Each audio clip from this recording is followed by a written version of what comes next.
What's going on, guys? Got a new little series coming at you for you guys. Tell you exactly what's going on in my life, what I'm doing, what I'm providing, what I'm creating, what I'm putting out in the world. Hope everyone's doing well. So the series is going to be called, you probably saw it in the title, in the headline, The Journey to Creating the Mental Conditioning Playbook for Athletes. So what is the Mental Conditioning Playbook for Athletes? I'm just finishing up a workout here. Let me put this book to the side. The Mental Conditioning Playbook for Athletes. So all the way back when I was a sophomore in high school, I started reading books like Mind Gym. I was a terrible high school athlete or a high school student, above average athlete.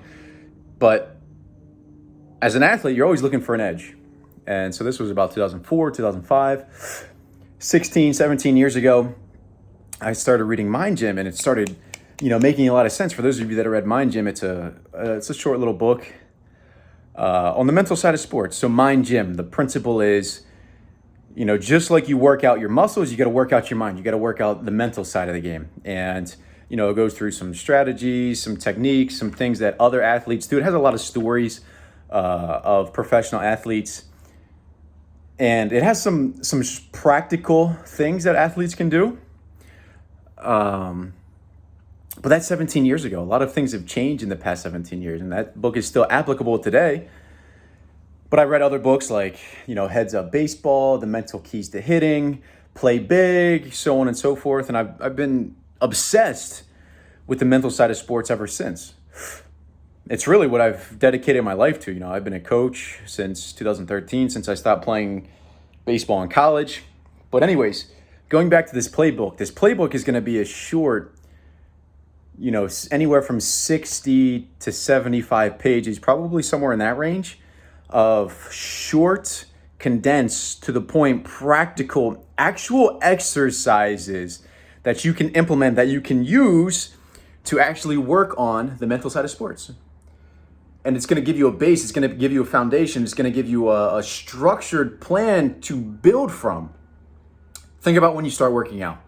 When you start working out, you just don't pick some exercises willy-nilly and expect to make progress. You're going to make progress in some areas, but you're going to form imbalances. You're going to form muscular imbalances, structural imbalances, strength and conditioning imbalances. And while it's good just to get started, you got to have a foundation. You got to hit on all of the key components, all of the key facets, right? You don't just work on strength. If you're an athlete, you don't just work on strength and neglect the conditioning and the speed and the agility part of your sport, or the skill part of your sport. Everything has to work together. There's a synergistic effect. There's everything working in unison. I'll never forget, I was listening to a strength and conditioning guy who's had a lot of success in professional baseball, college baseball, so on and so forth, Eric Cressy. They was doing an interview one time, and they said, Eric, you've had so much success with all of these athletes, with your gyms, with your programs online, with collaborations with other coaches and trainers. What's the biggest part of your success? And he thought about it, and he thought about it, and he thought about it, and he's like, man, there can't be just one thing. But if I had to identify one specific thing, if I had to give you one piece, one word, one thing, it would be synergy, everything working together, not just one component here, one component there. And I think that's a big problem that athletes run into on the mental side of the sport. They might get a little piece here, a little piece there. They don't have a strong foundation of all of the basics, all of the fundamentals, as you would say, right? Just like in your sport, you don't just learn one specific area for your sport. Maybe you do for your position, but there's still fundamentals for your position, for the sport that you're playing. You've got to have a basis of all the fundamentals, and then you build off of that, you develop off of that. That's what this playbook is all about. And I'm throwing in some really strong foundational principles that very few athletes talk about, that a lot of athletes are missing, that I was missing myself. A lot of things that very few people talk about. If you've seen some of my other videos, I got a ton of books behind my office desk. And, I don't say that to brag. I say that in a sense that I keep my eyes open. I keep my mind open to what other people are doing. And I know there's a gap. I know there's a gap that athletes need some specific areas, some key areas that are being left out. This is really for two types of athletes. One, the athlete that's in a tremendous amount of pain. That, maybe they perform well in practice and they just can't do it in games, or they're worried about other people when performances come. They're worried about teammates. They're worried about coaches, or they lose control when the game comes, or they just can't seem to achieve at the level that they know they can achieve. They do all these great things in practice, and then the game comes and it's like a completely different athlete on the field. The second type of person this athlete is for is the athlete that wants to gain a competitive edge, that the high-performing athlete that's just looking for another piece, another element to take them to the next level, to take them to the next piece.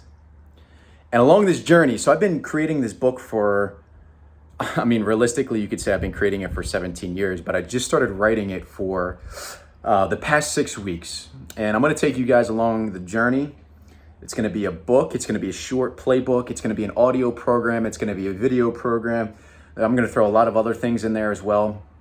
But the foundation is that book. And creating something like this, there's tons of lessons to learn along the way as I'm creating it itself.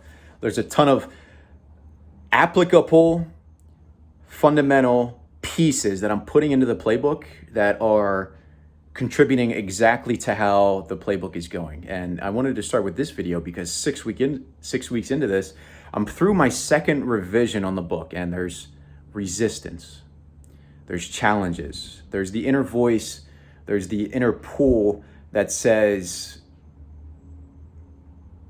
to take it easy, to back off a little bit, to say, oh, it's good enough. When really I need to keep refining, I need to keep tweaking, I need to keep adjusting. And my original date to get the first version done was about 4 days ago. And I got the first version done. But in my mind, when I set that first date, I was like, oh, the first version of it is going to be awesome. And realistically, the first version sucked. The first version sucked. In my opinion, to my standards, I hold myself to a higher standard than anyone else can. In my standards, it stunk. It needs a lot more work. And the same is true for you. The same is true for what you're working on with your sport. The first version of what you're trying to create for yourself, whatever level you're at, you're trying to make an improvement in some area. That first version of it, that 1.0, right? Maybe you're trying to get stronger. A lot of athletes get stronger over the offseason. They get quicker. They get in better shape. That new version of yourself, that 1.0 or that 2.0, that newer version of yourself, it always stinks at first. I'm filming this on an iPhone, right? When an iPhone comes out, what happens? There's always bugs. There's always things that need to be fixed. There's constantly updates. There's constantly ways to make it better. It's not like iPhone put out iPhone 1 and that was the end-all be-all.